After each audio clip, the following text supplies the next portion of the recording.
Good morning. I have a comfort zone, and my comfort zone is flat, straight, square, boxy. And I think it's time to start stepping outside of my cozy cube and start exploring more curved shapes and sculpted elements. I have a few furniture pieces in mind that I want to build, and we'll see how many of them I have time to make, but all of them are going to be somewhat more curvy and carved and veneered and inlaid than what I've done up to this point. So today let's jump in with an elliptical brick-laid veneered table apron. So the first thing to do is a template. On a piece of masonite I got from the scrap pile at the lumberyard, I'll draw an ellipse with a neat method of a loop of string around 2 nails. I got the formula here from a fine woodworking article, where C is distance from the center to the focal points, which is where the nails go, and A is the long radius and B is the short radius, quote unquote. And here you can see me demonstrating that I don't know how to use the memory function of a calculator. But I got the number I needed, and I could proceed to drive in nails and draw my shape.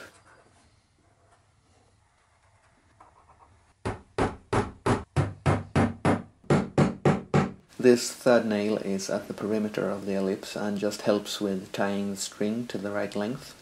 It's then removed, and as long as the string is constantly taut, it'll give you a perfect ellipse.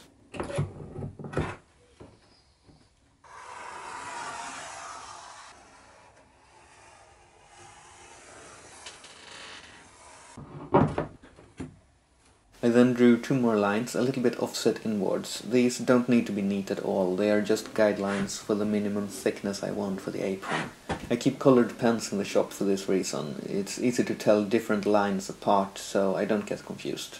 I decided to use pre-planed pine for the substrate. Pine is lightweight and very dimensionally stable, and the fact that I can buy it already thickness planed saved me a lot of time here. I'll eyeball the angles here to start with, aiming for perpendicular to the curve, which is not the same as the radius anywhere else than on the center lines. I need 4 of these parts, so I'll gang cut them and clean them up quickly with a block plane. Setting up a shooting board for this didn't feel worth it because there will be so many different angles, and I don't really care what any of them are exactly as long as they match the next one.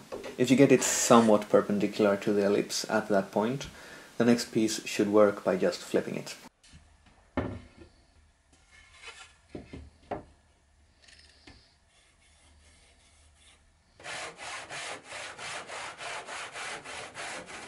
I need 8 of this next part.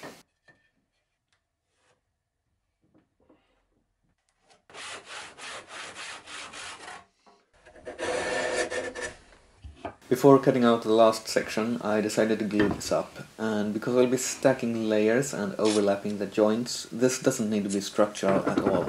I just wanted to stick together while working with it, so I used tape, stretching it to put a little bit of clamping force across the joint.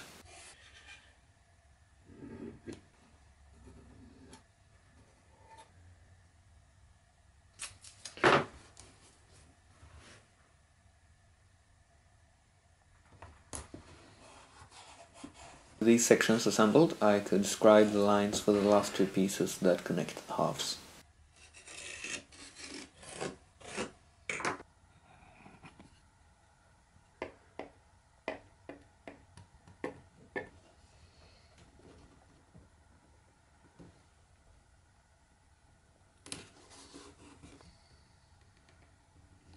Now, I know the tape method works because some of these joints held together, but I definitely didn't let them dry long enough without handling, and as a result several just fell apart. The next step would be a lot easier with complete layers that could just be stacked all at once in a big glue sandwich, but I didn't want to do the tape clamping again, so I decided to press on with the sections I had and add 1 layer at a time.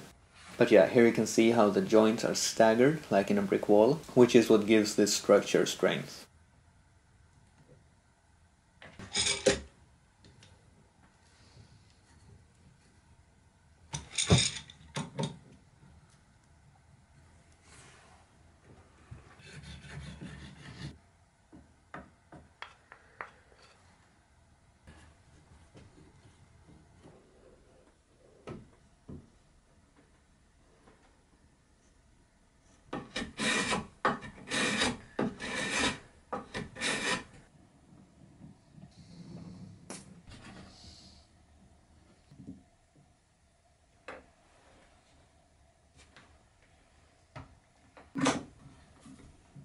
Here the third layer goes on, and I'll do 4 in total.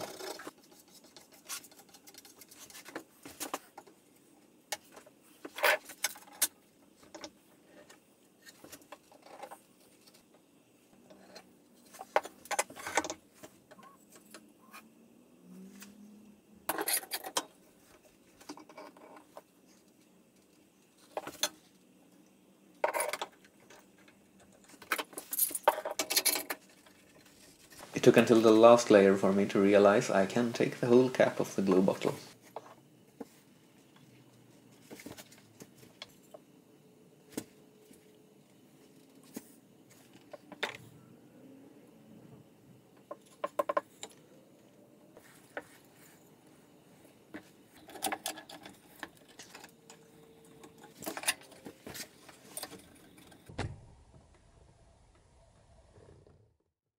I sawed off the majority of the excess, which was not really necessary, but I did, and then I used winding sticks on the joint plane to take out a tiny bit of twist.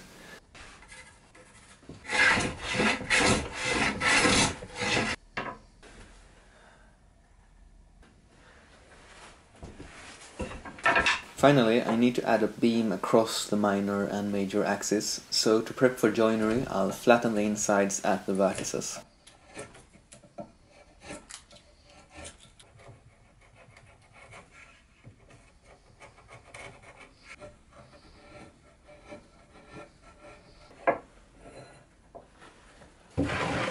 Not too much to say about this, so I'll just be quiet while sizing down these components.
So with those boards squared up and half-lapped together, I need to find the locations for shoulder lines.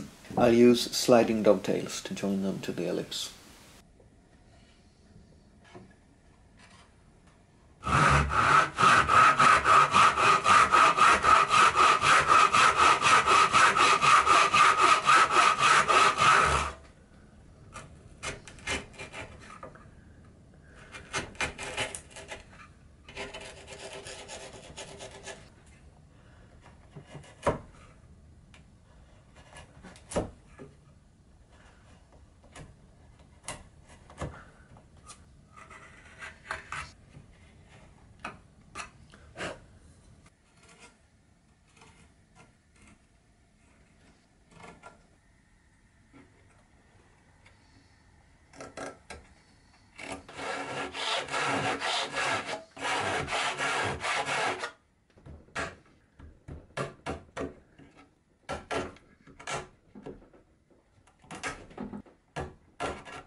Alright, and with the joinery done, I can glue these parts in. I'll start with a half lap and then insert the whole section into the ellipse with polyurethane glue to lubricate the joints.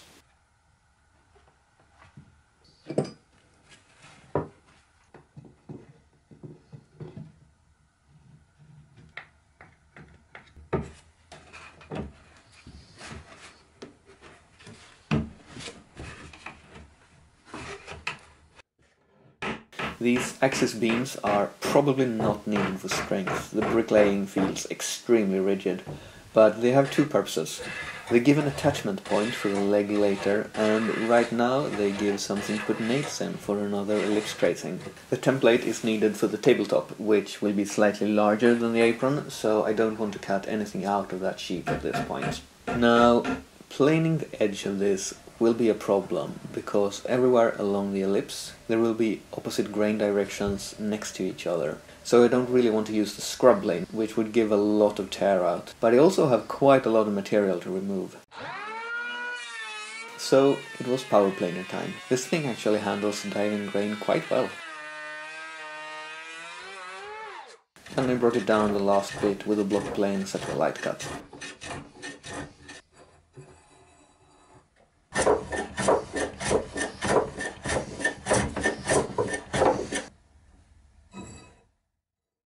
This is a veneer saw.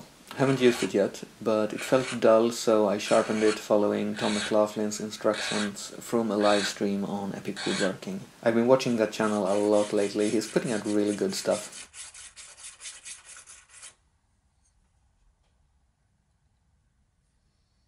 This is a block I'll use to cut against.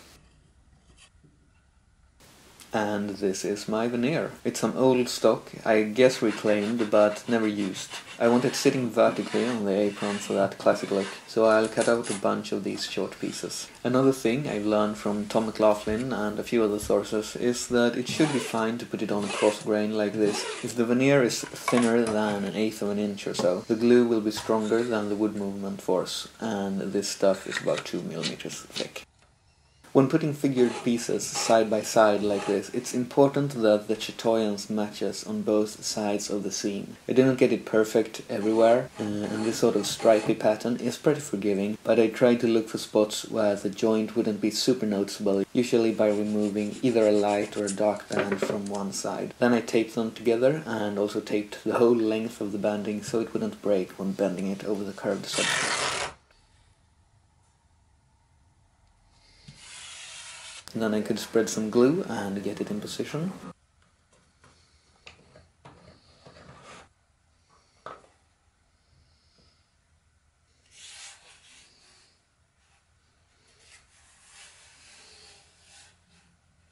For clamping, I thought these straps could work, and it seems they did. I held them in place with a block and a normal clamp, then tightened them by hand as much as I could, and got some extra pressure by pushing in opposing wedges. The veneer is glued down in 2 sections for this reason, so the half on the side of the wedges, where the pressure is uneven, is already dry from doing the same thing on the other side earlier. The Japanese saw is great for flush cutting the excess veneer, as it is thin and flexible and doesn't have very much set. Since I put on the veneer in 2 sections, I deliberately left a gap so I wouldn't have to line them up perfectly. Now I can square up this opening and shoot a piece to fit, again trying to find a section that matches the chatoyancy, the light reflection in the grain figure, on both sides of the seam.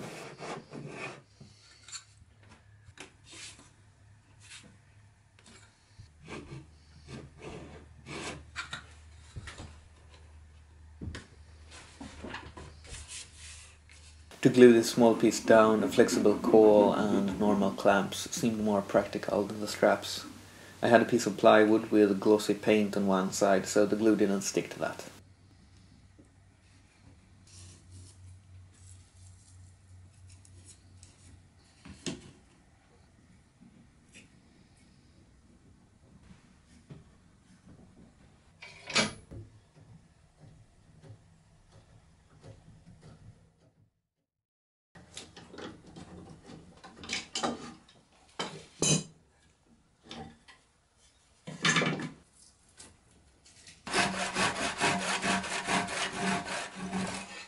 A few spots needed touch-up with a block plane.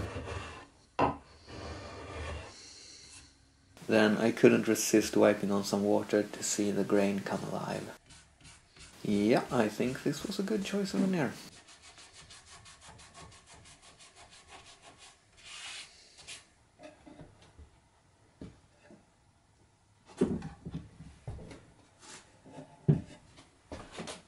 And there we have it. That is a brick-laid and veneered apron for an elliptical coffee table. This is absolutely not a tutorial, if that was.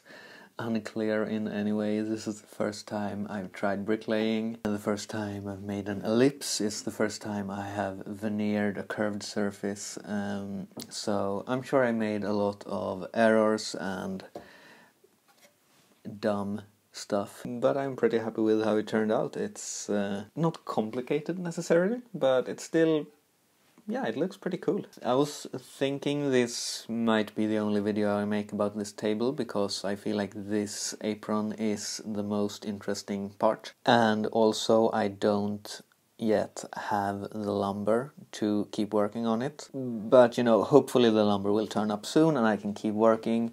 So I thought, if you would like to see the complete build of this table, of course an elliptical tabletop, a central column, and four sort of S-shaped legs with scroll feet. If you would be interested in seeing all of that, then please let me know. If you would rather keep seeing little snapshots of what I think is the most interesting part of each build, then I would be very interested in hearing about that as well. And if you would rather see another tool making video, then let me know about that.